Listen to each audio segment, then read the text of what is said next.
अस्सलाम वालेकुम students, myself Mohammad Bilal Kambo और आप देख रहे हैं मेरा यूट्यूब चैनल यूओ केमिस्ट।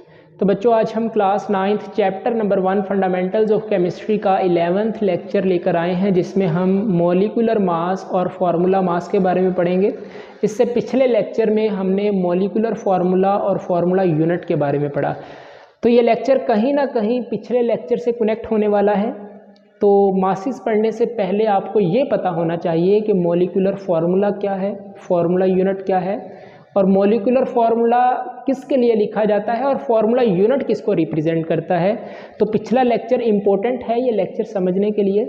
तो अगर आपने वो वीडियो नहीं देखी तो लेक्चर नंबर 10 आप देख सकते हैं, लेकिन अगर आपके वो कॉन्सेप्ट क्लियर हैं तो फिर आप ये स्टार्ट कर सकते हैं।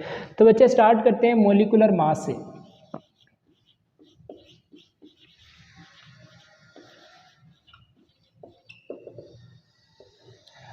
अब मॉलिक्यूलर मास क्या है?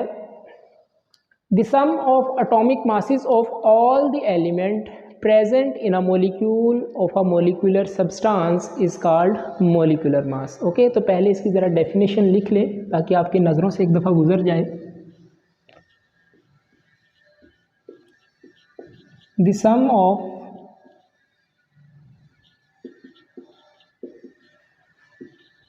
Atomic masses of all the atoms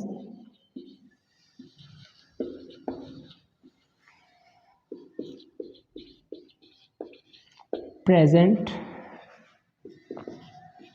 in a molecule of a molecular substance is called molecular mass. अच्छा बेटा, मॉलिक्यूलर मास से पहले मैं आपको एक कॉन्सेप्ट रिवाइज करवाना चाहता हूं, डेट इज़ एटॉमिक नंबर, जिसको हम मास नंबर भी बोलते थे। याद है हमने एटॉमिक मास पढ़ा था। अब देखिए ये एटॉमिक वर्ड कहाँ से निकला है? एटम से। और इसमें हम क्या करते थे कि एटम के मासेस को कैलकुलेट करते थे। ऐसे ही अब एटॉमिक मास कैसे कैलकुलेट किया जाता था कि किसी भी एटम के अंदर उसके नंबर ऑफ प्रोटॉन्स और न्यूट्रॉन्स को ऐड कर देते थे और उससे क्या निकला था? Atomic mass. याद है लेक्चर नंबर 7 हमने किया था चैप्टर नंबर 1 में। अगर इन डिटेल देखना चाहते हैं तो वो आप लेक्चर देख सकते हैं। लेकिन एटॉमिक मास कैसे कैलकुलेट करते हैं? किसी भी एटम में नंबर ऑफ प्रोटॉन और न्यूट्रॉन को ऐड करने से आपके पास एटॉमिक मास आता है। ओके, अब ये तो था एटॉमिक मास। अब यहाँ पर वर्ड यूज हो रहा है मॉलिक्यूलर, मतलब ये मॉलिक्यूल से निकला होगा, ऐसा है कि नहीं? मतलब अगर हम मॉलिक्यूल के मासेस को कैलकुलेट करें तो उसको हम कहेंगे मॉलिक्यूलर मास। तो अब यहाँ पर क्वेश्चन ये है कि सर हम मॉलिक्यूल के मासेस को कैलकुलेट कैसे करेंगे? तो बच्चे आप जानते हैं कि मॉलिक्यूल बनता कैसे है। जब एटम्स आपस में मिलते हैं तो क्या बनाते हैं? मॉलिक्यूल बनाते हैं। ओके, कंपाउंड बनाते हैं। 2 या 2 से ज़्यादा एटम्स के मिलने से, जैसे वाटर है H2O, हाइड्रोजन और ऑक्सीजन के मिलने से क्या बना? आपके पास एक वाटर का मॉलिक्यूल बना या कंपाउंड बनकर आपके सामने आया। ओके, अब अगर उसके मासेस को कैलकुलेट कर दें तो फिर आपके पास क्या होगा? वो मॉलिक्यूलर मास कहलाएगा। ओके, अब डेफिनेशन पे जरा गौर करें। द सम ऑफ, मतलब हमने ऐड करना है किसको? Atomic masses of all the atoms. अब मॉलिक्यूल के अंदर कौन कौन से एटम्स यूज हो रहे हैं उनके एटॉमिक मासेस को हम ऐड कर देंगे, और ऐड करने से आपके पास जो रिजल्ट आएगा उसको हम क्या कहेंगे? उसका मॉलिक्यूलर मास। मतलब हमें यहाँ भी एटॉमिक मासेस की ज़रूरत पड़ने वाली है। ठीक है, तो एटॉमिक मास आपका जान नहीं छोड़ेंगे। आपको कुछ जो फेमस एलिमेंट मैं आपको यहाँ पर लिखवा भी दूंगा, आपको उनके एटॉमिक मासेस याद होने चाहिए।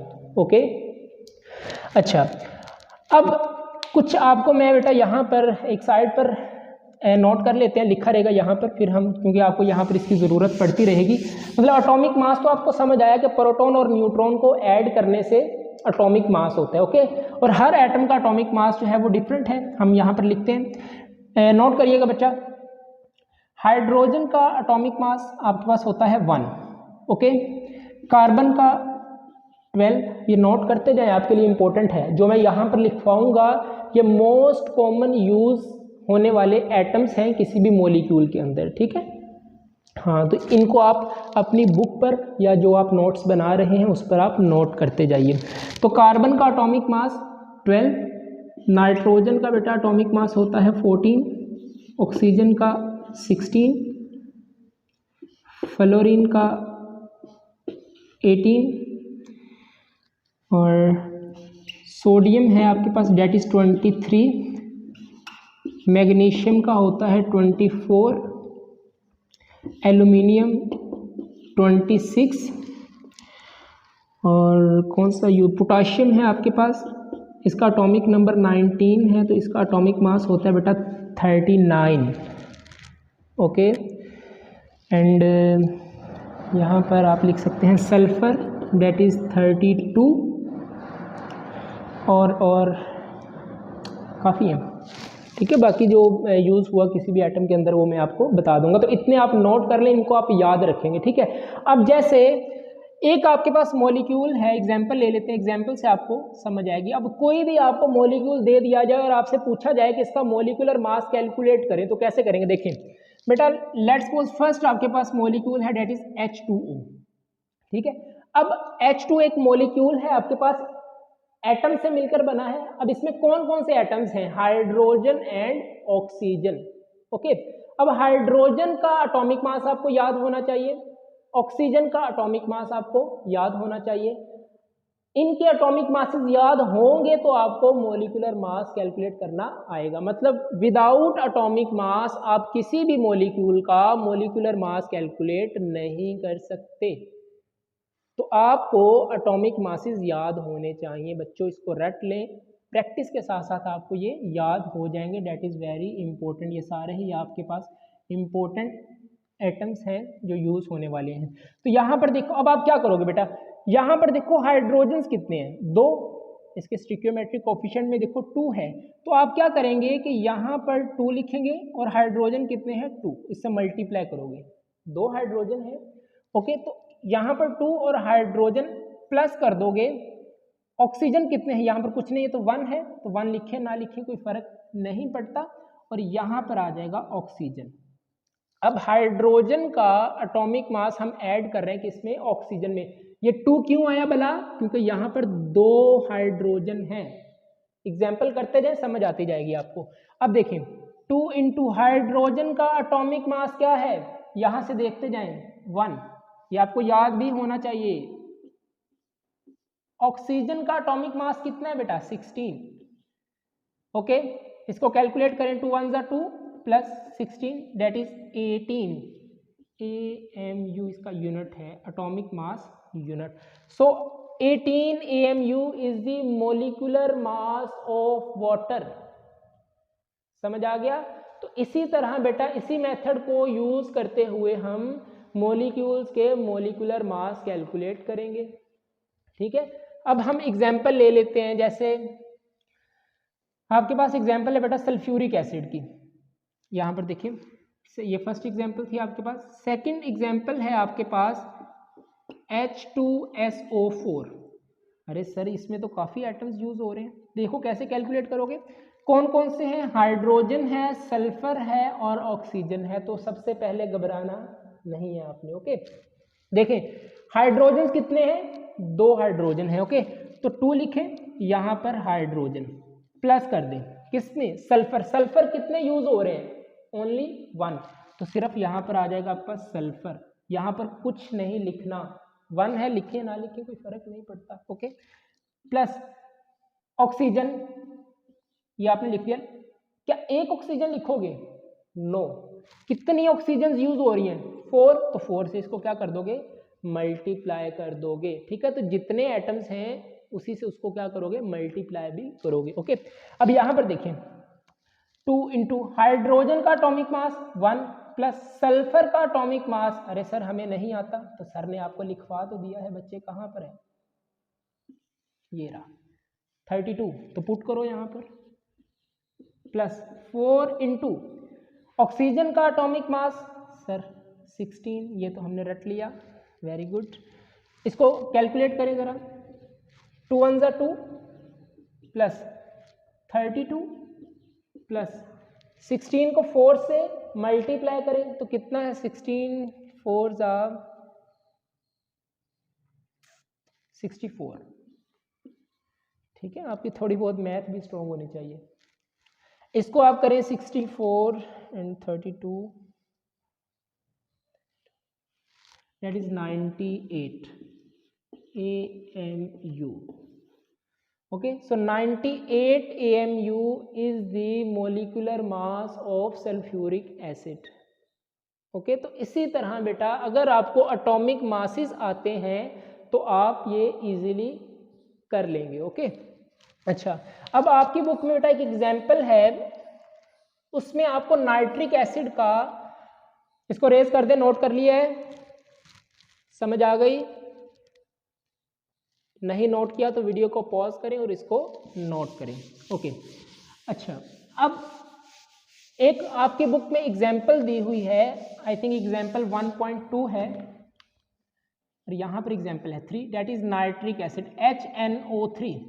अब आपसे कहें कि इसका मोलिकुलर मास कैलकुलेट करें, तो कैसे करेंगे, देखिए कौन कौन से एटम्स यूज हो रहे हैं, हाइड्रोजन, नाइट्रोजन एंड ऑक्सीजन। तो देखो हाइड्रोजन सिर्फ एक है तो 1 ही, प्लस नाइट्रोजन भी एक है तो N, प्लस ऑक्सीजन कितनी है 3, तो 3 से इसको क्या करोगे, मल्टीप्लाई करोगे। समझ आ गया? Yes, okay. हाइड्रोजन, हाइड्रोजन का एटॉमिक मास कितना है, वहां से आप देख सकते हैं, डेट इज 1, प्लस नाइट्रोजन का एटॉमिक मास डेट इज 14, कहाँ से पता चला, ये देखिए, ठीक है, ये फिक्स वैल्यू है, मैं अपनी तरफ से नहीं लिखवा रहा। क्या आप कहेंगे सर ने पता नहीं ये कहाँ से वैल्यूज़ आ गई, तो ये पूरी केमिस्ट्री में यही वैल्यूज़ यूज़ होती हैं। आप किसी भी फर्स्ट ईयर सेकंड ईयर में या BSc लेवल पे भी चले जाएं तो हायर क्लासेस में भी बेटा यही वैल्यूज़ यूज़ होती हैं, तो इसको याद कर लें। 3 इंटू ऑक्सीजन का atomic mass that is 16। Okay, अब 1 प्लस 14 प्लस 16 3 ज़ा कितना होता है, 16 2 ज़ा 32 एंड 3 ज़ा 48। ओके, अब इसको ऐड करें, कितना है आपके पास, 48 प्लस 1 49 14 63 एटॉमिक मास यूनिट। सो इस तरह बेटा आप किसी भी मॉलिक्यूल का मॉलिक्यूलर मास कैलकुलेट कर सकते हैं। ओके, अब मैं आपको एक होमवर्क क्वेश्चन दे रहा हूँ, ये आप खुद करेंगे। ओके, और इसका जो आंसर है वो आप कमेंट सेक्शन में लिखेंगे। CH4, वेरी सिंपल बेटा, मीथेन है आपके पास, इसका मॉलिक्यूलर मास आप कैलकुलेट करके इसका कमेंट में आंसर लिखेंगे। मॉलिक्यूलर मास के बाद पढ़ते हैं कि फॉर्मूला मास क्या है। बेटा एक हमने टर्म पढ़ी थी, डेट इज फॉर्मूला यूनिट, और मैंने आपको बताया था कि आयनिक कंपाउंड्स को रिप्रेजेंट किया जाता है फॉर्मूला यूनिट के साथ। अब आयनिक कंपाउंड्स क्या हैं, जिसमें आयंस प्रेजेंट होते हैं, अभी के लिए आप इतना याद रख सकते हैं। ओके, अब आयनिक कंपाउंड्स को रिप्रेजेंट करते हैं फॉर्मूला यूनिट के साथ। अब अगर उन्हीं फॉर्मूला यूनिट के मासेस को लिखा जाए तो उसको हम बोलते हैं फॉर्मूला मास। तो सर इसकी डेफिनेशन क्या है, तो इसकी डेफिनेशन है the sum of atomic masses of all the atoms present in a formula unit. Formula unit में मौजूद जितने भी एटम्स हैं उनके एटॉमिक मासेस को अगर आप ऐड कर दें तो उसको हम बोलते हैं फॉर्मूला मास। तो आइए इसकी पहले डेफिनेशन लिख लें। क्या है, सम करना है, sum of atomic masses of all the atoms. अरे सर ये तो पहले वाली डेफिनेशन है, बट किसमें, all the atom present in a formula unit, यही वर्ड इंपॉर्टेंट है। अब फॉर्मूला यूनिट किसको रिप्रेजेंट करता है? आयनिक कंपाउंड्स को।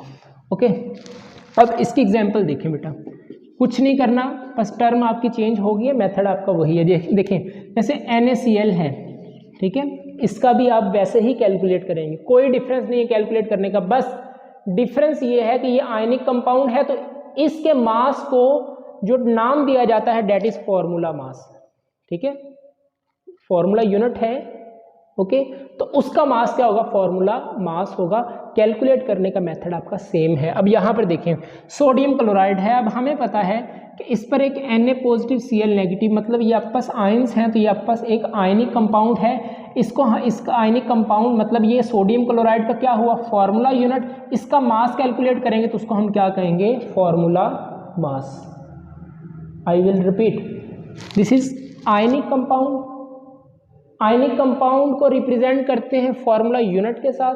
So this is the formula unit for sodium chloride, common salt है आपके पास। अब इसके मास को जब आप कैलकुलेट करेंगे तो उसके लिए जो स्पेसिफिक टर्म बोला जाएगा that is formula mass.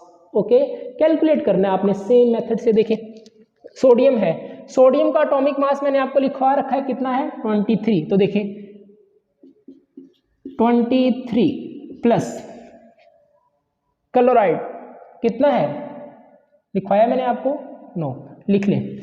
Cl का होता है बेटा 35.5।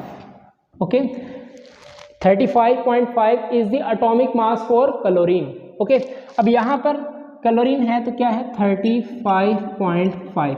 तो इसको अगर आप ऐड करेंगे तो आपके पास आंसर आएगा 58.5। So 58.5 is the molecular mass? No, is the formula mass of a formula unit. बेटा ये मोलिक्यूल, नो, इस चीज को डिफरेंस में रखना है।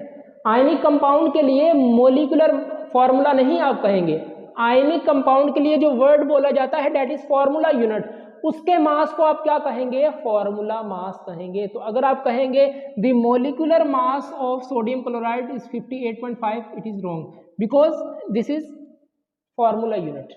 ठीक है, किसका? सोडियम क्लोराइड का। ये मोलिकुलर फॉर्मूला नहीं है। ठीक है, मोलिकुलर फॉर्मूला लिखा जाता है कोवलेंट कंपाउंड्स के लिए, आयनिक कंपाउंड्स के लिए फॉर्मूला यूनिट। आपको ये बातें थोड़ी कॉम्प्लेक्स लग रही होंगी, आई नो, लेकिन इसको चाहे उर्दू में लिख ले, लिख जरूर ले, आने वाले वक्त में आपके काम आएंगे। ओके, अब ये आपके पास क्या है? फॉर्मूला मास है, फॉर्मूला मास किसका? NaCl का। ओके, अब जैसे आपके पास है सेकंड एग्जांपल, ये फर्स्ट है आपके पास सेकंड, जितनी ज़्यादा एग्जांपल्स करोगे उतना ही आपको बेनिफिट होगा। लास्ट पर मैं आपको 2 प्रैक्टिस क्वेश्चंस भी दूंगा, 1 या 2 आप खुद करेंगे। ओके, अब कैल्शियम क्लोराइड। अच्छा, आप कहेंगे कि सर हमें कैसे पता चलेगा कि ये आयनिक कंपाउंड है, मतलब ये फॉर्मूला यूनिट है या मोलिकुलर मास है? तो ये प्रैक्टिस से बेटा आपको आएगा। ठीक है, तो अभी आपका लेवल ज़रा इनिशियल है, तो अभी आप जितनी एग्जांपल्स आपको करवा रहे हैं इतना ही याद रखें। ठीक है, जब आप बॉन्डिंग अच्छी तरह पढ़ लेंगे ना तब आपको समझ आएगा। अब कैल्शियम कार्बोनेट, ओके, इसका नाम क्या है? नोट करना है तो कर लें, कैल्शियम कार्बोनेट। ओके, अब यहाँ पर कैल्शियम एक ये एटम है, कार्बन है एंड ऑक्सीजन। तो देखो कैल्शियम प्लस कार्बन कितनी है? 1 टाइम, तो एक दफा ही लिखोगे, प्लस ऑक्सीजन कितनी है?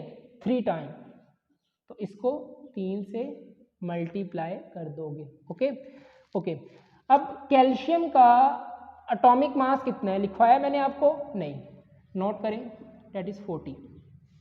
ठीक है, देखें अब जैसे जैसे आता जाएगा आपको ये थोड़ा सा याद भी रखना पड़ेगा। ओके, तो कैल्शियम का कितना होता है एटॉमिक मास? 40 पुट करें, प्लस कार्बन का 12, प्लस ऑक्सीजन का कितना है?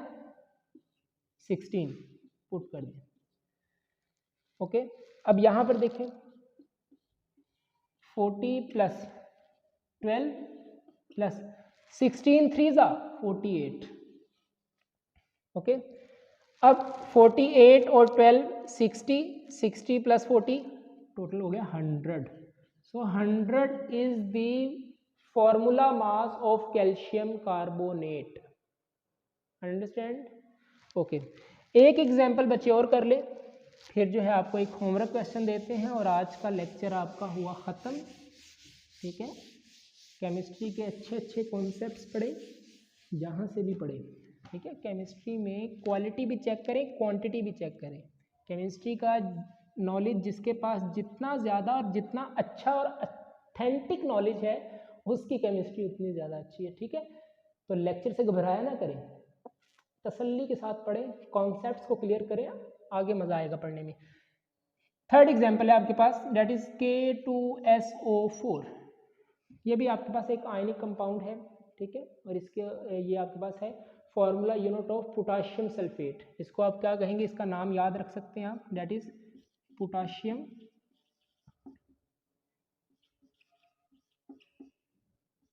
Sulphate.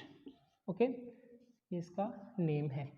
K2SO4 is the chemical formula of potassium sulphate. देखिए पोटाशियम कितने हैं, 2, तो ये आपने लिख लिया, प्लस सल्फर एक ही है 1 टाइम, प्लस ऑक्सीजन कितनी है 4। सर गंदा लिख रहे हैं आप, कोई बात नहीं, ये ले। ओके 2। अब पोटाशियम का एटॉमिक मास कितना, देखें लिखवाया होगा मैंने, ये रहा, दैट इज 39 प्लस सल्फर का 32।